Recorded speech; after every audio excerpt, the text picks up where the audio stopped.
Sur les traces du philosophe et théologien chrétien d'origine berbère Saint Augustin, la Konrad Adenauer Stiftung et l'association tunisienne de soutien des minorités ont lancé le circuit Saint Augustin pour découvrir l'histoire religieuse du nord-ouest tunisien. Sur notre itinéraire, des intervenants experts de l'histoire tunisienne nous conduisent dans un circuit et par leurs interventions passionnantes, témoignent de la richesse de ces civilisations.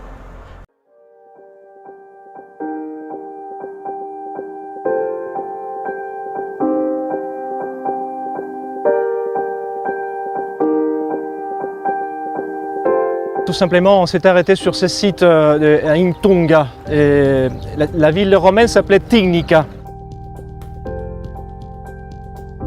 Le village est devenu assez connu parce que c'est l'un des lieux les plus sûrs que nous savons que Augustin est passé et a fait donc une de ses prédications. La route que nous faisons maintenant, c'est la route de Carthage vers Tébessa. Au sud de l'Algérie. Et donc Saint-Augustin, il a pris plusieurs fois ces deux routes. Fidelis in pace. Donc c'est les mots typiques pour montrer qu'il s'agit d'un chrétien qui est mort dans la paix. Ça c'est Saint-Augustin qui le dit. Un fidèle, c'est celui qui est baptisé, qui est différent à celui qui était un catéchumène, qui n'était pas forcément mort baptisé.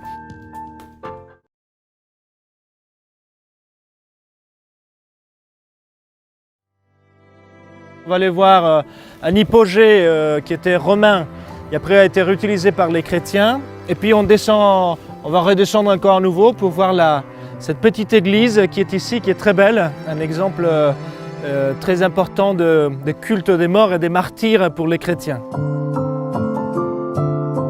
À partir de 313, il y a plus la persécution romaine, parce que l'église est en liberté. Mais il y a un autre type de vie que l'on peut comparer à un martyr. C'est la vie religieuse, c'est la vie des moines, la vie des pénitences, on va dire. Et en fait, celle qui est en bas, alors au-dessus, c'est justement Victoria Moignal. C'est une sœur qui vivait une vie de contemplation, de vie religieuse, et qui est comparée donc à une espèce de martyr de vie religieuse.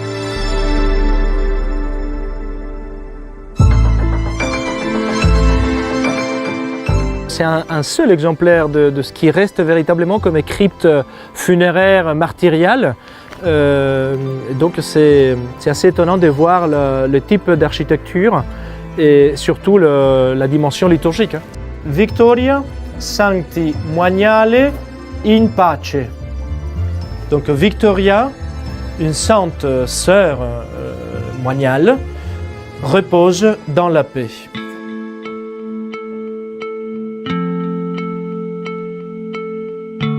Douga, un site immense et impressionnant. Entre ses temples, son grand théâtre romain, elle se caractérise par une diversité architecturale en fonction de l'époque de leur construction. L'architecture religieuse s'avère particulièrement développée.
Alors l'église, elle est très caractéristique des constructions déjà du 5e siècle, et puis après avec quelques modifications à l'époque byzantine, 6e et 7e siècle. Il y a donc d'abord ce qu'on appelle la narthex, un vestibule, celui-là, qui était justement pour l'accueil. Au début, au 1er siècle, les catéchumènes qui n'étaient pas baptisés ne faisaient pas partie de la communauté qui était dans l'église. Donc ils étaient accueillis normalement dans un narthex, dans ce vestibule. Et puis à un certain moment de la célébration, ils devaient sortir jusqu'à ce qu'ils soient baptisés. Et le jour qu'ils étaient baptisés, donc après ils pouvaient rentrer directement et faire partie de la célébration eucharistique avec tous les autres fidèles. Cette église était complètement enterrée. C'était une poubelle. Ici, il y avait un chemin qui passait au-dessus, et puis derrière, il y avait une chambre arabe dont habitaient des personnes, mais pour le reste, c'était vraiment un espace des poubelles. Et donc, le premier des prêtres diocésains de Tunis, à l'époque du protectorat, en 1890, il commence donc on avait repéré de petits morceaux de pierre, ainsi que le monogramme de Saint-Pierre qu'on va voir tout à l'heure, en haut de l'abside. Et donc à partir de ce moment-là, ils ont commencé à creuser, ils ont découvert toute la basilique de façon extraordinaire. Il y a une belle photo ici d'une confirmation. Alors celle-là, en fait, dont on voit tous les confirmants avec l'évêque, monseigneur, les maîtres, ils étaient tous dans l'abside. Ils avaient fait une grande fête de confirmation ici, et donc voilà, ils avaient profité tous les bâtiments. Comme je disais, il y a quelques détails de l'époque byzantine, évidemment, de matériel de remploi qui a été réutilisé pour surtout les colonnes, enfin les piliers des portes, les frontons des portes sont des anciens temples réutilisés. Et puis en haut, juste au milieu de l'arc de l'abside, donc vous allez voir les monogrammes de Saint-Pierre, Sanctus Petrus, avec cette croix grecque byzantine, enfin une croix pâtée. En général, les bâtiments chrétiens sont toujours bien marqués. Il y a toujours des petites traces pour reconnaître cet usage. Une indication importante pour découvrir aussi un peu l'architecture byzantine, c'est la construction en tant que telle de l'abside, ce qu'on appelle le cul-de-four. Et cette construction-là, elle est tardive, déjà 6e siècle, et on le retrouve également dans d'autres sites de la Tunisie, notamment surtout dans la région de l'ouest tunisien, dans le site de Haïdra, dont il y a aussi plusieurs basiliques. Il y a une qui est construite à l'intérieur de la forteresse byzantine, qui a exactement la même architecture de l'abside. Et donc ça montre que les mêmes constructeurs, ils se sont déplacés d'un côté à l'autre. En fait, c'était des ateliers de la région qui connaissaient parfaitement ce type d'architecture. Et c'est comme ça alors qu'il y a une unification architecturale des basiliques chrétiennes. Alors, l'objectif aussi de ce parcours de Saint-Augustin que nous avons fait ensemble a été donc de découvrir ces témoignages de la présence de Saint-Augustin. Alors, le parcours qu'on a fait sur 2 jours a été le suivant. On a commencé par Testour, dont on s'est arrêté un petit peu pour voir les témoignages musulmans anciens ainsi que juifs. Puis après, on a continué à Ain Tunga, le site de Tignica, un site romain, qui témoigne de la toute première présence de Saint-Augustin en 404. Puis par la suite, on a continué à Douga, dont on s'est arrêté particulièrement dans la nécropole chrétienne avec une très belle église martyriale, une crypte funéraire. Et puis par la suite, on a continué jusqu'au Kef. C'est là que nous nous retrouvons maintenant dans cette basilique de Saint-Pierre, qui témoigne également aussi de la ville du Kef, qui témoigne de la présence et des Juifs et des chrétiens.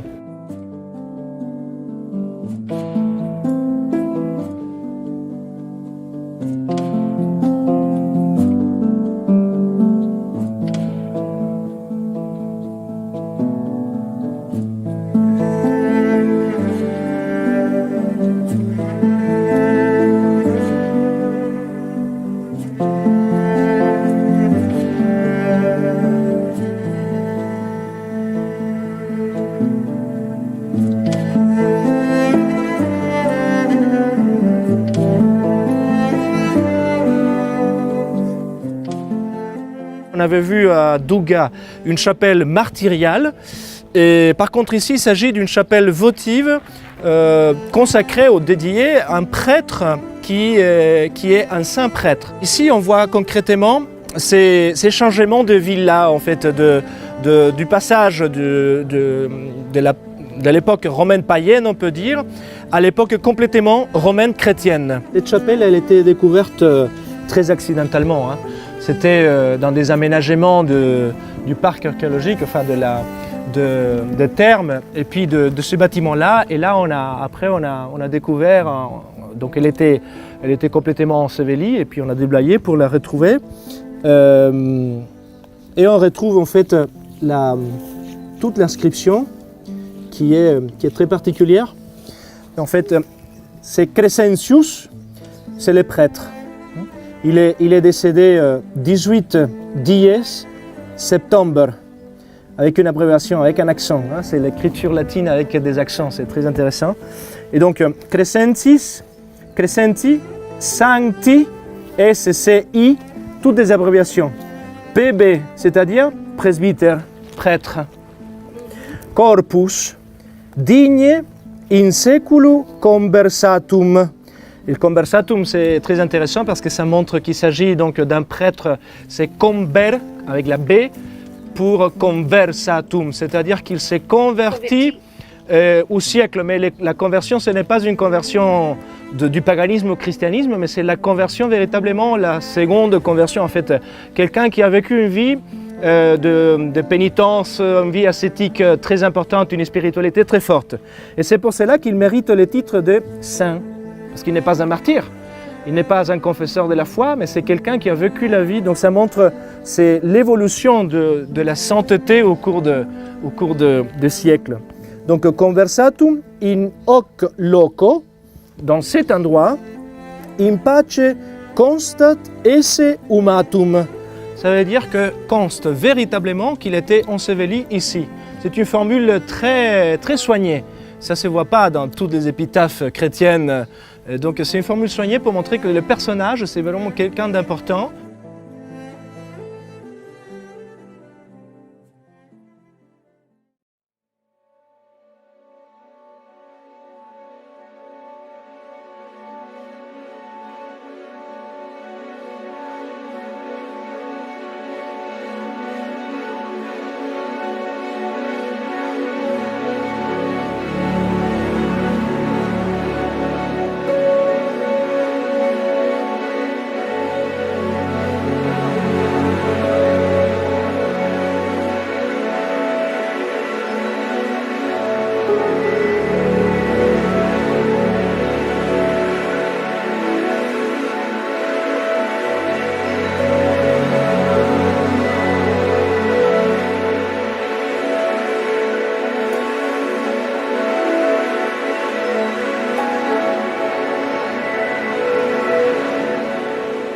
Nous sommes à la dernière étape de notre parcours de Saint-Augustin et en fait nous nous retrouvons dans les sites archéologiques qu'on appelle le Bulla Regia.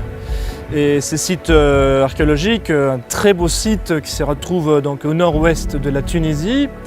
Et dans ces sites, en fait, nous contemplons déjà là où nous sommes la partie chrétienne, les témoignages chrétiens de ces sites. Donc cette ville qui a en quelque sorte pu nourrir une croissance de la foi chrétienne à partir du IVe siècle, donc après la libération du christianisme, avec des monuments, de très belles églises, comme par exemple celle que nous voyons ici maintenant, cette basilique chrétienne, un exemple de ce qu'on appelle église double, donc deux églises attachées dont les constructions sont successives. Donc d'abord il y a eu cette grande basilique avec deux absides et en fait un reménagement qui était postérieur à l'époque byzantine avec un baptistère comme nous les voyons ici, un de rares exemples d'un baptistère à l'intérieur d'une basilique d'une église.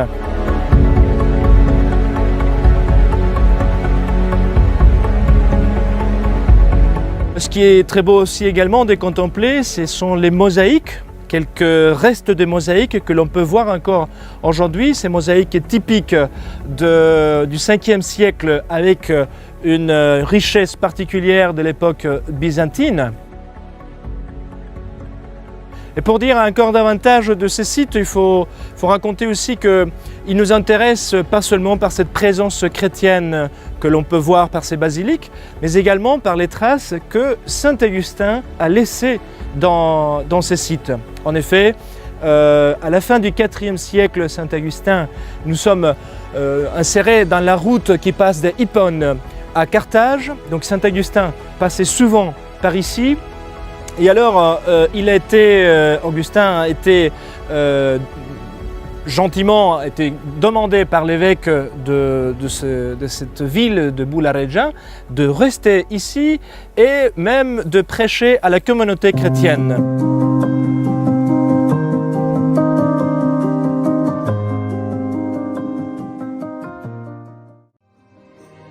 De la ville andalouse Chilla, de la merveilleuse Douga et ses monuments authentiques à Sica Veneria, le Kef jusque-là au grand site archéologique Bulla-Reggia, le site en pierre des monuments historiques qui signifie la belle vie. Notre merveilleuse aventure et tour de Circuit Saint-Augustin prend fin en toute beauté.